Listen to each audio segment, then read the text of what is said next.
మొత్తానికి బట్ట బయలైపోయింది, కథ అడ్డం తిరిగిపోయిందని చెప్పాలి. ఆ అమ్మాయి దగ్గర 500 వీడియోలు ఉన్నాయంట. అసలు ఏంద్రా వీడియో అట్లా ఎట్లా ఇచ్చిరా మీరు అసలు? అరే నా జిందగీ మొత్తం బర్బాద్ అయిపోయిందిరా దానివల్ల. 500 వీడియోలు అంటే 500 ఇంటూ 5 25 కోట్లు వేసింది, తప్పే ఉంది. ఏదో చేద్దాం అనుకుంటే ఇంకేదో అయింది, ఎవరినో ఇరికిద్దాం అనుకుంటే తనే ఇరుక్కుపోయింది.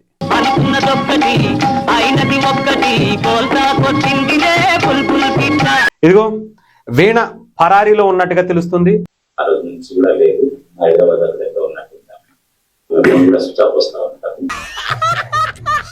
వీణ మీద 2 నాన్ బెయిలబుల్ కేసులు నమోదైనట్టుగా తెలుస్తుంది.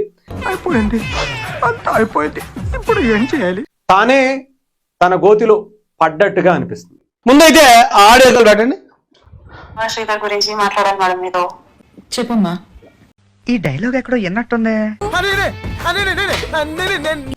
అతను ఇలా లవ్ చేశాను, పెళ్లి చేసుకుంటాను అని చెప్పేసి నాతో నేను అసలు రిలేషన్ లో ఉన్నాడు. ఇమీడియట్ ఆఫ్టర్ ఎమ్మెల్యే అయిన తర్వాత 1.5 year ఇద్దరు కలిసి ఇష్టపడి రిలేషన్ కొనసాగించారని ఈ శ్యామలకి చెప్తుంది ఆవిడ. దేశంలో పక్కోడు పని మీద ఉన్నంత ఇంట్రెస్ట్ సొంత పని మీద ఉండదు జనాలకి. డివోర్స్ ఉందన్నమాట. 5 years మ్యారేజ్ అయింది. 3 years బ్యాక్ నుంచి మా హస్బెండ్ నేను ఒకటిగా లేము, మాది కోర్టులో నడుస్తుంది. మొగుడుపై 10 ఏళ్ళు అవుతుంది, నా 5 ఏళ్ల కొడుకుగా పెంచాను, నాకు అర్థం కావట్లేదు. నీ మొగుడుపై 10 ఏళ్ళు అయితే నీకు 5 ఏళ్ళ కొడుకు ఎలా ఉన్నాడు? పోయింది నా మొగుడే కానీ నేను కాదుగా. ఆవిడ బతిగా ఉందిగా. ఏం లాజిక్ ఉండేది శ్యామల? ఎక్కడెక్కడ తుత్తర వ్యవహారాలను నాకే కలుపుతావు. రిలేషన్షిప్ లో అసలు ఎప్పుడు ఇలా లేదు సార్. అసలు 1 day గ్యాప్ కూడా ఉండదు. 1 day కూడా గ్యాప్ లేకుండా మాట్లాడుకునేవారట ఇద్దరుని. మీరు పాయింట్ జాగ్రత్త క్యాచ్ చేయండి. అసలు ఎలా నీకు అసలు ఇంత చిన్న వయసులోనే ఇన్ని మోసాలు చేసి ఇంత మెచ్యూరిటీ ఎక్కడి నుంచి వచ్చింది అసలు? It's truly applaudable. Okay, so exactly ఏమి చేయాలనుకుంటున్నావు? నాకు ఇప్పుడు అతను అవసరం లేదు మేడం. అతను వచ్చినా కూడా అవసరం లేదు నాకు. కానీ he has to punish madam. ఏంటో నువ్వు కొట్టేది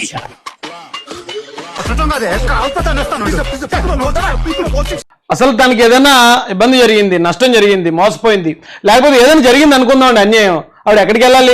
పోలీస్ స్టేషన్కి వెళ్ళాలి, లేదా కోర్టుకి వెళ్ళాలి. లోపలేం లేదు డొల్లా నీకు మళ్ళీ. ఈ రెండింటిలో వెళ్ళకుండా వైఎస్ఆర్సీపీ దగ్గరికి ఎందుకు వెళ్ళింది అసలు?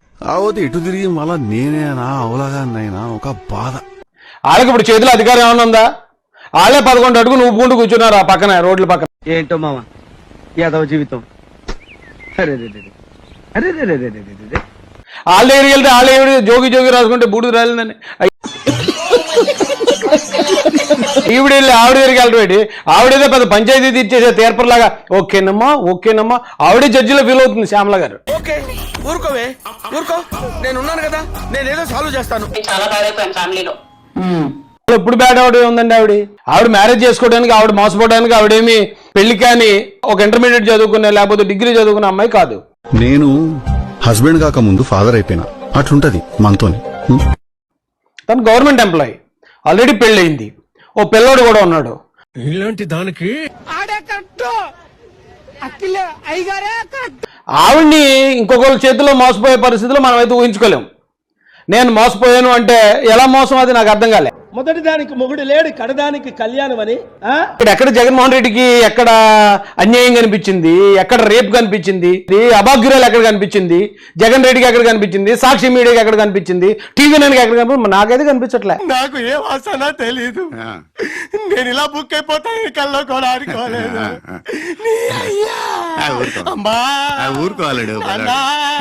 నేనేం చేయాలనుకుంటున్నా అంటే నన్నేం చేయమంటావు అంటే why did you approach me? Madam ఇప్పుడు ఎలా జస్టిస్ కావాలి చెప్పండి, ఎలా పనిష్ అవుతారు చెప్పండి. ఎక్స్పోజ్ అయితే పనిష్ అవుతాడు. అవును, ఏమండి ఎవరో ఎక్కడో ఏదో చేసుకుంది, బాత్రూంలో స్నానాలు చేస్తున్న వీడియోలు దొరుకుతాయి.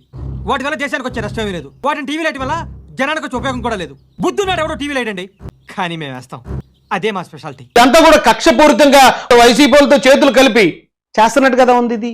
ఫెంటాస్టిక్ మేడం, సెలబ్రిటీ అయితే మరీ మంచిది. రోజుకు 30 సార్లు వేసేసి ప్రతి 5 నిమిషాలకు ఒకసారి కింద స్క్రోలింగ్ కూడా రన్ చేస్తుంటాం. ఇంకా సేపట్లో చూడండి అని. మేడం ఇప్పుడిప్పుడే మా ఛానల్ పాపులర్ అవుతుంది మేడం. ఇలాంటిది ఏ ఫిల్మ్ దొరికినా ఫస్ట్ మమ్మల్నే కాంటాక్ట్. ఆమె ఎక్కడికైనా రమ్మని వస్తే అక్కడికైనా పోయిస్తాం, లేదా ఆమె స్టేషన్కి వచ్చినా అక్కడైనా తీసుకొని ఆమె ఆధారాలు మాట్లాడచ్చు. నా బతుకు రోడ్డు వైడనింగ్ లో సగం కొట్టేసిన బిల్డింగ్ లాగా అయిపోయింది. ఉండడానికి పనికిరాదు, వదలడానికి మనసు రాదు. కేసు అయితే ఇంకొక కేసు ఆమె మీద పడింది. ఏదైతే నేను 5 సార్లు అభాషణ చేపించుకున్నాను అని చెప్పిందో దానికి మీదకి సంబంధించి కూడా చట్టపరంగా చర్యలు తీసుకోబోతున్నట్టుగా తెలుస్తుంది. అసలు వాస్తవం చెప్పాలంటే దీనికి సిట్టు అవసరం లేదు, బిట్టు అవసరం లేదు, ఇంకోటి అవసరం లేదు. కంటి క్లియర్ కట్ గా కనపడతా ఉంది అసలు ఏమీ జరగలేదని. వీడు తింగరమాలోకం. చూద్దాంలే. చూడటం కాదండి, మీరు చెయ్యాలంతే. సరే మీరు ట్రై చేస్తారన్నారంటే అది ఓకే అయిపోయిన